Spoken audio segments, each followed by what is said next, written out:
आप सभी का बहुत बहुत स्वागत है। आज हम लोग क्लास 10 का इतिहास अध्याय 1 से यूरोप में राष्ट्रवाद का उदय, ठीक है, एनसीईआरटी बुक से इम्पोर्टेंट ऑब्जेक्टिव क्वेश्चन, ठीक है, को हम लोग इस वीडियो में देखेंगे।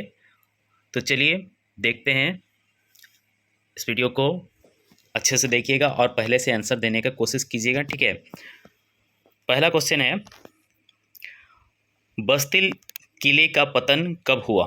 तो यहाँ पे आपका पहला ऑप्शन है 1769 ईस्वी, दूसरा ऑप्शन 1779 ईस्वी, तीसरा ऑप्शन 1789 ईस्वी, चौथा ऑप्शन है 1799 ईस्वी।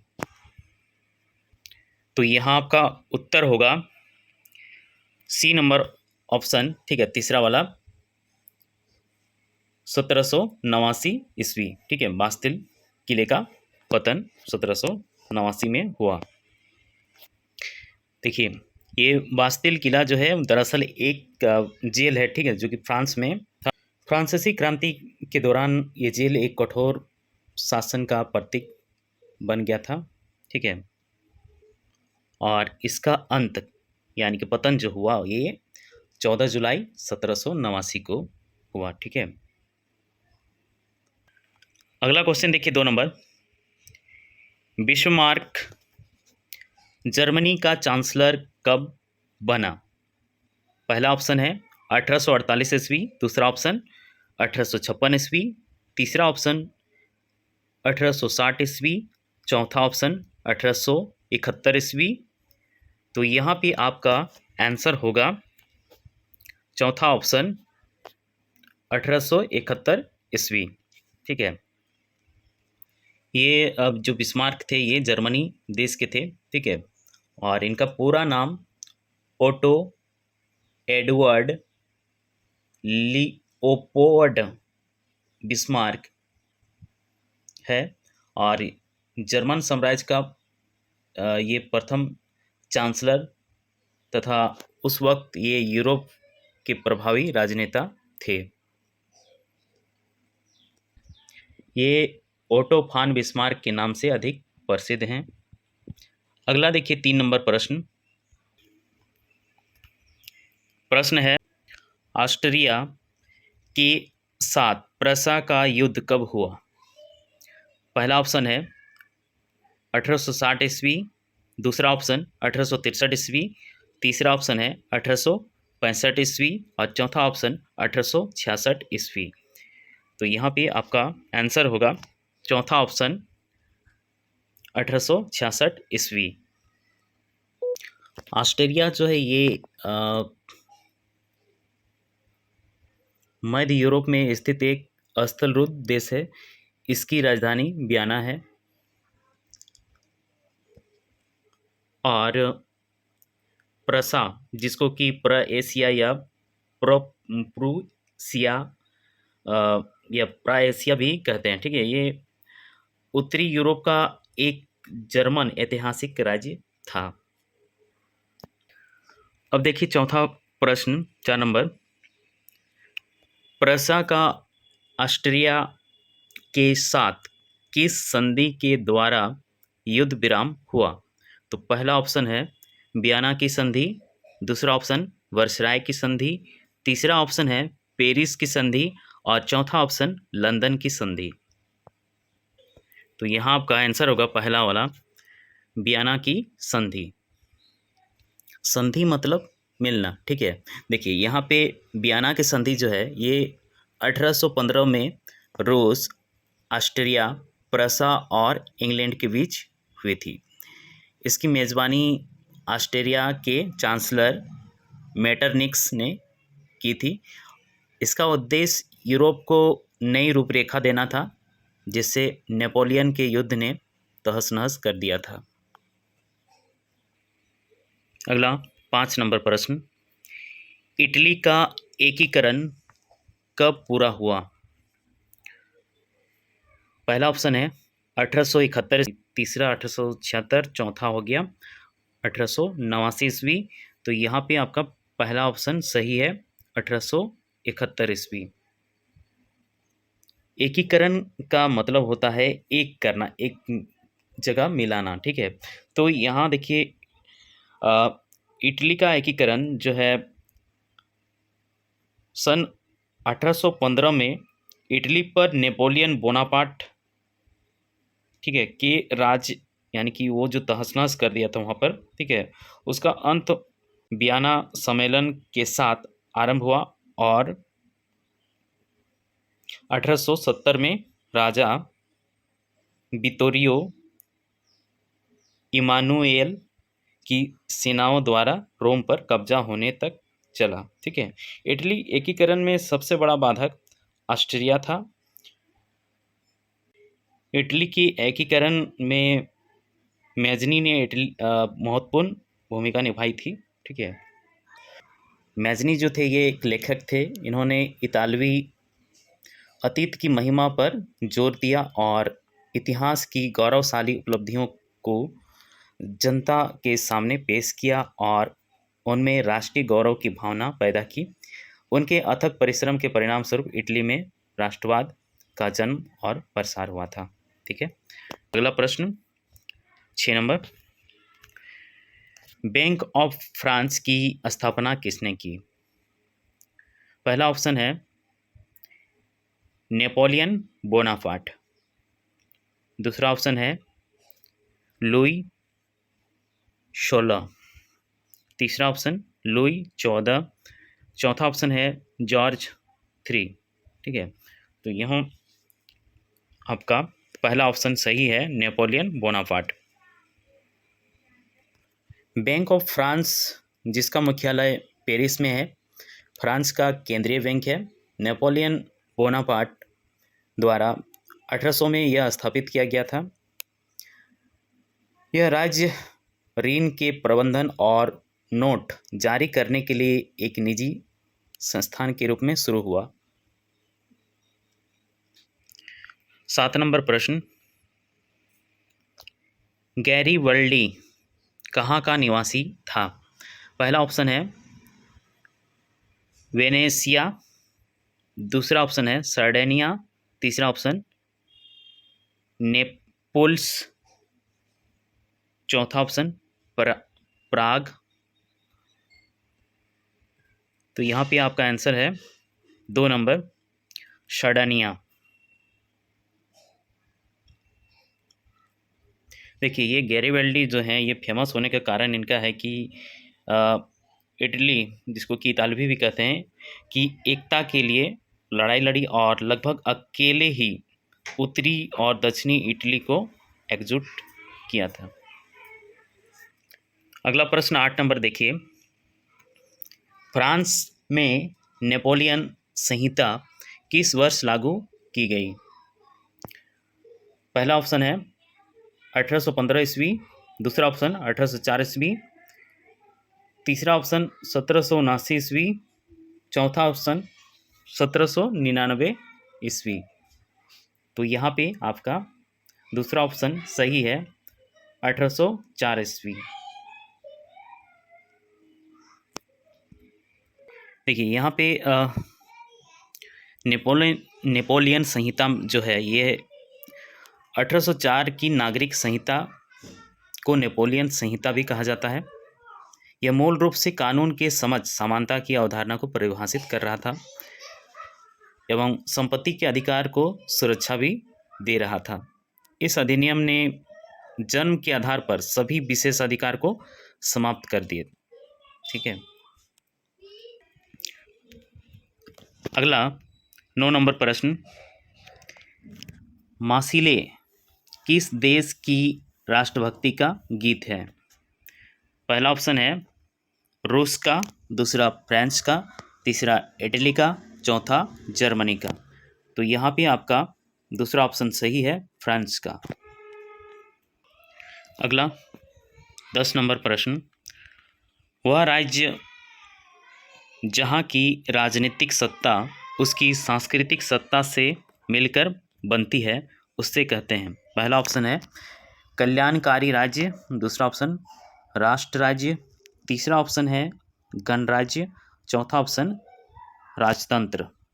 तो यहाँ पे आपका आंसर होगा दूसरा ऑप्शन, राष्ट्र राज्य। 11 नंबर प्रश्न देखिए, द स्पिरिट ऑफ लॉ नामक पुस्तक के लेखक कौन थे? पहला ऑप्शन है वॉल्टेयर, दूसरा ऑप्शन है दिदरो, तीसरा ऑप्शन है मॉन्टेस्क्यू, चौथा ऑप्शन रूसो। तो यहाँ पे आपका तीसरा ऑप्शन सही है, मॉन्टेस्क्यू। मॉन्टेस्क्यू फ्रांसीसी राजनीतिक दार्शनिक थे, ठीक है। ये the spirit of law, Montesquieu का पूरा नाम बैरन डी मॉन्टेस्क्यू, इन्होंने 1748 में एक किताब लिखी थी और 1750 में प्रकाशित हुई, जिसमें उन्होंने एक राज्य के भीतर शक्तियों के पृथक्करण का अपना सिद्धांत दिया है। वह एक फ्रांसीसी राजनीतिक थे, यह हम आप लोग को बता दिए, ठीक है। और यह पुस्तक सरकार के सिद्धांत और संरचना पर एक विस्तृत ग्रंथ है। अगला 12 नंबर प्रश्न देखिए इस तरह से इसको अगर आप जानते हैं, इसका पीछे की कहानी भी जानेंगे, तो आप कभी भी किसी भी कंपटीशन एग्जाम में धोखा नहीं खाएंगे, ठीक है। आप अनुमान लगा के भी सही आंसर आप कर सकते हैं। प्रश्न है, किसी अमूर्त भावना या विचार को किसी मूर्त आकृति, व्यक्ति या वस्तु के रूप में दर्शाने को क्या कहते हैं? तो यहाँ पे आपका पहला ऑप्शन है कल्पना, दर्श, दूसरा ऑप्शन है संगठन, तीसरा ऑप्शन है रूपक और चौथा ऑप्शन है निर्माण। तो यहाँ आपका उत्तर होगा तीसरा ऑप्शन, रूपक। अगला 13 नंबर प्रश्न है, नेपोलियन बोनापार्ट कौन था? पहला ऑप्शन है जर्मनी का सम्राट, दूसरा ऑप्शन फ्रांस का सम्राट, तीसरा ऑप्शन है रूस का सम्राट और चौथा ऑप्शन इंग्लैंड का सम्राट। तो यहाँ पे आपका दूसरा ऑप्शन सही है, फ्रांस का सम्राट। नेपोलियन बोनापार्ट का जो जन्म हुआ था वो 15 अगस्त 1769 को हुआ और 5 मई 1821 को इनकी मृत्यु हुई, यानी कि 52 साल ही लगभग ये जीवित थे। और ये फ्रांस के अलावा यूरोप के अन्य कई क्षेत्रों का भी शासक था, ठीक है। इतिहास में नेपोलियन विश्व के सबसे महान सेनापतियों में गिना जाता है। उसने एक फ्रांस में एक नई विधि संहिता लागू की, जिसे नेपोलियन की संहिता कहा जाता है, ठीक है। इसके बारे में हम आप लोग को पहले बता चुके हैं। अगला प्रश्न देखिए 14 नंबर, 1789 ईस्वी में फ्रांस की क्रांति के समय किसका शासन था? पहला ऑप्शन है लुई 14, दूसरा ऑप्शन लुई 16, तीसरा ऑप्शन है लुई 15, चौथा ऑप्शन नेपोलियन। तो यहाँ पे आपका आंसर होगा दूसरा ऑप्शन लुई 16, ठीक है, जो कि बहुत ही निरंकुश शासक था। निरंकुश यानी कि जो अपने आप में ही मस्त रहता था, जनता से उसको कोई खास लगाव नहीं था। अगला प्रश्न देखिए 15 नंबर प्रश्न है, फ्रांस की क्रांति का अग्रदूत किसे कहा जाता है? तो यहाँ पे आपका पहला ऑप्शन है नेपोलियन, दूसरा ऑप्शन रूसो, तीसरा ऑप्शन है दिदरो, चौथा ऑप्शन वॉल्टेयर। तो यहाँ पे आपका दूसरा ऑप्शन सही है, रूसो।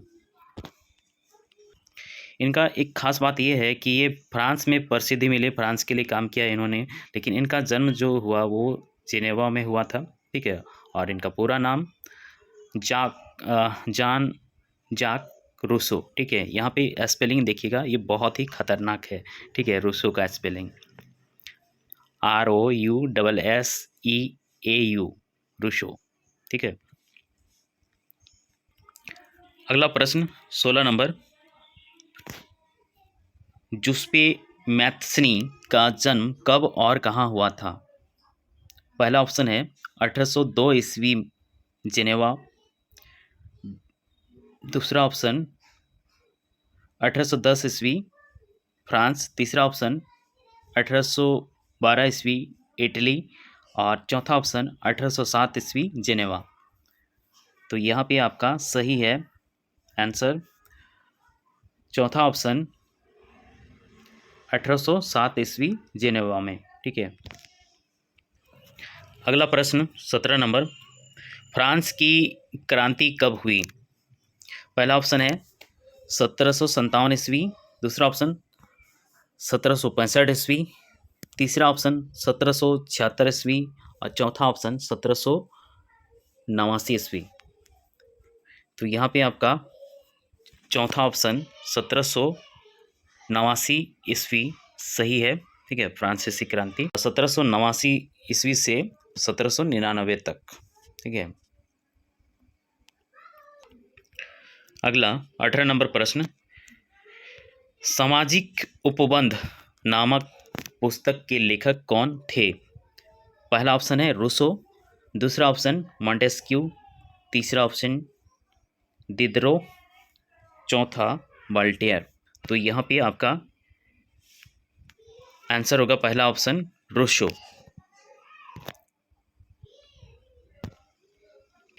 ये जो पुस्तक थी सामाजिक उपबंध ने यूरोप में विशेष रूप से फ्रांस में राजनीतिक सुधारों या क्रांतियों को प्रेरित करने में मदद की। इस पुस्तक को 1762 ईस्वी में लिखा गया था। इस पुस्तक के प्रसिद्ध वाक्य में है जैसे कि मनुष्य का जन्म स्वतंत्र है और वह हर जगह जंजीरों में है, के साथ इसके बजाय कहा गया कि लोग सच्ची स्वतंत्रता का अनुभव केवल तभी कर सकते हैं जब वे एक नागरिक समाज में रहते हैं जो अपने नागरिकों के अधिकारों और कल्याण को सुनिश्चित करता है। ठीक है। तो इससे काफ़ी लोग प्रेरित हुए। अगला question 19 number, young Italy society की स्थापना किसने की थी? पहला ऑप्शन है केदूर, दूसरा ऑप्शन बिस्मार्क, तीसरा ऑप्शन मैजनी, चौथा ऑप्शन गैरिबल्डी। तो यहाँ पे आपका उत्तर होगा तीसरा option Mazzini. Young Italy society इसकी स्थापना 1831 ईस्वी में जोसेफ मैजनी ने फ्रांस के मार्सलिज नामक शहर में किया था। इसका उद्देश्य जनसाधारण में राष्ट्रीय चेतना का प्रसार कर इटली राष्ट्र का एकीकरण करना था। ठीक है। 20 नंबर प्रश्न, जब फ्रांस छिंकता है तो बाकी यूरोप को सर्दी जुकाम हो जाता है, यह कथन किसका है? पहला ऑप्शन मैथ्सनी, दूसरा ऑप्शन है मेटरनिक्स, तीसरा ऑप्शन बिस्मार्क, चौथा ऑप्शन रूसो। तो यहाँ पे आपका आंसर होगा दूसरा ऑप्शन मेटरनिक्स। मेटरनिक्स ने यह बात फ्रांस के शासक नेपोलियन के बढ़ते क्षेत्र और प्रभाव को लेकर कहा था। नेपोलियन जब फ्रांस का एक महान शासक बन चुका था और उसका प्रभाव पूरे यूरोप पर था, तब मेटरनिक्स ने कहा था कि जब फ्रांस छिंकता है तो पूरे यूरोप को सर्दी जुकाम हो जाता है। ठीक है। मतलब ये बहुत ही गहरा व्यंग्य था। अगला प्रश्न 21 नंबर, जर्मनी के एकीकरण में प्रमुख भूमिका निभाने वाले बिस्मार्क कहाँ के चांसलर थे? पहला ऑप्शन प्रशा, दूसरा ऑप्शन म्यूनिक, तीसरा ऑप्शन ऑस्ट्रिया, चौथा ऑप्शन बर्लिन। तो यहाँ पे आपका आंसर होगा पहला ऑप्शन प्रशा। अगला प्रश्न 22 नंबर, फ्रेडरिक सरियू का विषय क्या था? पहला ऑप्शन है लोकतंत्र, दूसरा ऑप्शन समाजवाद, तीसरा पूंजीवाद और चौथा है इनमें कोई नहीं। तो यहाँ पे आपका आंसर होगा पहला ऑप्शन लोकतंत्र। ठीक है, फ्रेडरिक सरियू का विषय लोकतंत्र था। अगला 23 नंबर प्रश्न,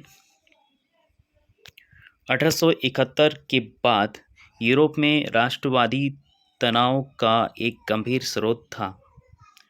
पहला ऑप्शन है जर्मनी क्षेत्र, दूसरा ऑप्शन एशियाई क्षेत्र, तीसरा ऑप्शन है बल्कन क्षेत्र और चौथा ऑप्शन ऑस्ट्रिया।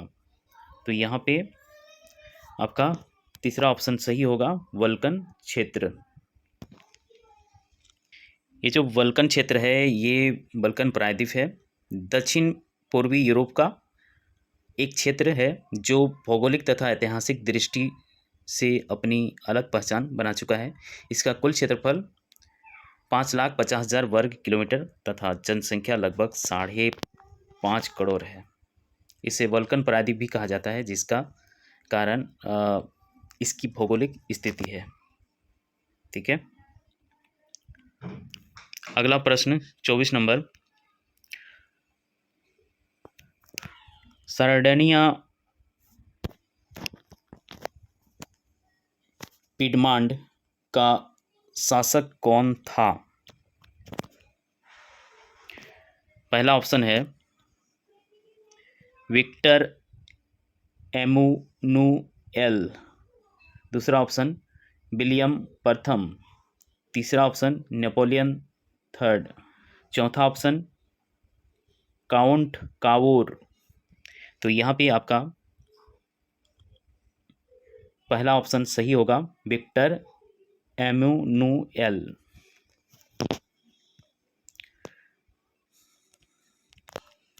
अगला प्रश्न 25 नंबर, राष्ट्रवाद की अवधारणा का जन्म किस घटना से माना जाता है? पहला ऑप्शन है फ्रांस की क्रांति, दूसरा ऑप्शन पुनर्जागरण, तीसरा ऑप्शन धर्म सुधार आंदोलन और चौथा ऑप्शन इनमें कोई नहीं।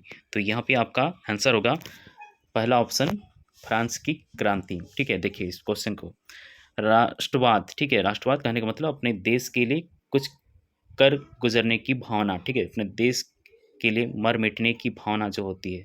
ठीक है, तो ये अवधारणा फ्रांस की क्रांति से हुई। वहाँ के लोग अपने देश के लिए क्रांति किए। ठीक है, कि एक जो निरंकुश राजा है, ठीक है, जो जनता से उसको कोई मतलब नहीं है, उसके खिलाफ लोग आवाज़ उठाए और यहीं से क्रांति की शुरुआत हुई।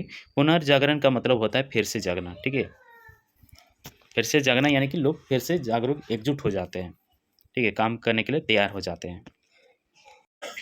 26 नंबर प्रश्न है, शुल्क संघ जॉल वेराइन की स्थापना किसकी पहल पर की गई? पहला ऑप्शन प्रशा, दूसरा ऑप्शन है फ्रांस, तीसरा ऑप्शन ऑस्ट्रिया, चौथा ऑप्शन रूस। तो यहाँ पे आपका आंसर होगा पहला ऑप्शन प्रशा।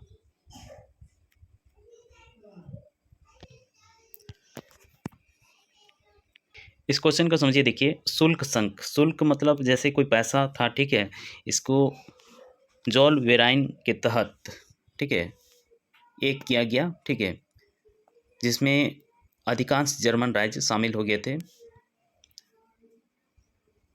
इस संघ ने विभिन्न जर्मन राज्यों के मध्य शुल्क अवरोधों को समाप्त कर दिया था। ठीक है, इस संघ ने मुद्राओं की संख्या को 30 से घटाकर 2 कर दिया। इसकी स्थापना प्रशा में 1834 में हुई थी। अगला प्रश्न 27 नंबर, जर्मनी का एकीकरण कब पूरा हुआ? पहला ऑप्शन है 1851 ईस्वी, दूसरा ऑप्शन 1861 ईस्वी, तीसरा ऑप्शन 1871 ईस्वी, चौथा ऑप्शन 1881 ईस्वी।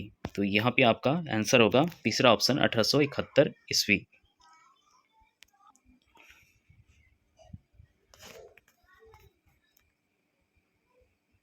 अगला 28 नंबर प्रश्न, पहले तुम मनुष्य हो उसके बाद किसी देश के नागरिक या अन्य कुछ, यह कथन किसका है? तो यहाँ पे पहला ऑप्शन है मैथ्सनी, दूसरा है वाल्टेयर, तीसरा रूसो और चौथा ऑप्शन है दिदरो। तो यहाँ पे आपका तीसरा ऑप्शन सही है, रूसो। अगला प्रश्न 29 नंबर, विश्वकोश नामक ग्रंथ की रचना किसने की? पहला ऑप्शन रूसो, दूसरा ऑप्शन वाल्टेयर, तीसरा ऑप्शन दिदरो, चौथा ऑप्शन नेकर। तो यहाँ पे आपका चौथा ऑप्शन सही है, नेकर। इस पुस्तक में पूरे विश्व भर के जानने योग्य बातों को इकट्ठा करके लिखा गया। ठीक है। अगला प्रश्न देखिए 30 नंबर, मतदान के अधिकार को क्या कहा जाता है? पहला ऑप्शन मूल अधिकार, दूसरा ऑप्शन मताधिकार, तीसरा ऑप्शन है संवैधानिक अधिकार और चौथा ऑप्शन राष्ट्रीय अधिकार। तो यहाँ पे आपका दूसरा ऑप्शन सही है, मताधिकार। मतदान के अधिकार को मताधिकार कहते हैं। अगला 31 नंबर प्रश्न, टूटी हुई बेड़ियां, मशाल, तलवार, उगता सूर्य आदि प्रतीक क्या कहलाते हैं? पहला ऑप्शन है रूपक, दूसरा ऑप्शन क्रांति, तीसरा ऑप्शन बदलाव, चौथा ऑप्शन है यूटोपिया। तो यहाँ पे आपका आंसर होगा पहला ऑप्शन रूपक। ठीक है। टूटी हुई बेड़ियां, मशाल, तलवार, उगता सूर्य आदि रूपक प्रतीक हैं। अगला 32 नंबर प्रश्न, कैरोल कुर्पिस्की कौन था? पहला ऑप्शन इटली राष्ट्रवादी, दूसरा ऑप्शन फ्रांसीसी राष्ट्रवादी, तीसरा ऑप्शन रूसी राष्ट्रवादी, चौथा ऑप्शन पोलिश राष्ट्रवादी। तो यहाँ पे चौथा ऑप्शन सही होगा, पोलिश राष्ट्रवादी। अगला प्रश्न 33 नंबर, आंखों पर पट्टी बांधे हुई और तराजू लिए हुए महिला किस बात का प्रतीक है? तो यहाँ पे पहला ऑप्शन न्याय, दूसरा स्वतंत्रता, तीसरा ऑप्शन शांति, चौथा ऑप्शन समानता। तो यहाँ पे आपका आंसर होगा पहला ऑप्शन न्याय। ठीक है। आंखों पे पट्टी बांधी हुई तराजू लिए महिला न्याय का प्रतीक है। अगला 34 नंबर प्रश्न, बुर्बो राजवंश का शासन किस देश में था? तो यहाँ पे पहला ऑप्शन है रूस में, दूसरा इंग्लैंड में, तीसरा फ्रांस में, चौथा अमेरिका में। तो यहाँ पे आपका उत्तर हो गया तीसरा ऑप्शन फ्रांस में। ठीक है। अगला 35 नंबर प्रश्न, किस संधि के द्वारा यूनान को एक स्वतंत्र राष्ट्र के रूप में मान्यता मिली? पहला ऑप्शन है कुस्तुतिनिया की, दूसरा ऑप्शन बर्सराई की, तीसरा ऑप्शन एक्ट ऑफ यूनियन, चौथा ऑप्शन इनमें कोई नहीं। तो यहाँ पे आपका उत्तर होगा पहला ऑप्शन कुस्तुतनिया की। ये जो कुस्तुतनिया है, इसका नया नाम सन 1930 में इसका नया तुर्कियाई नाम इस्तानबुल रखा गया। अब यह शहर प्रशासन की दृष्टि से 3 भागों में बट गया है, इस्तांबुल, पेरा गलाटा और अस्कुतारी। ठीक है, ये शहर है। अगला प्रश्न 36 नंबर, फ्रेडरिक सरियू कौन था? पहला ऑप्शन फ्रांसीसी चित्रकार, दूसरा ऑप्शन ऑस्ट्रेलिया के इतिहासकार, तीसरा ऑप्शन जर्मन दार्शनिक, चौथा ऑप्शन ब्रिटेन का प्रधानमंत्री। तो यहाँ पे आपका पहला ऑप्शन सही है, फ्रांसीसी चित्रकार। अगला प्रश्न 37 नंबर, किसी राष्ट्र की सामूहिक पहचान को क्या कहते हैं? पहला ऑप्शन है रूपक, दूसरा ऑप्शन राष्ट्रवाद, तीसरा ऑप्शन रूढ़िवाद, चौथा ऑप्शन कल्पना दर्श। तो यहाँ पे आपका उत्तर होगा दूसरा ऑप्शन राष्ट्रवाद। अगला 38 नंबर प्रश्न, मेरियान किस देश के राष्ट्रवाद की प्रतीक थी? पहला ऑप्शन है इटली, दूसरा ऑप्शन रूस, तीसरा ऑप्शन जर्मनी, चौथा ऑप्शन फ्रांस।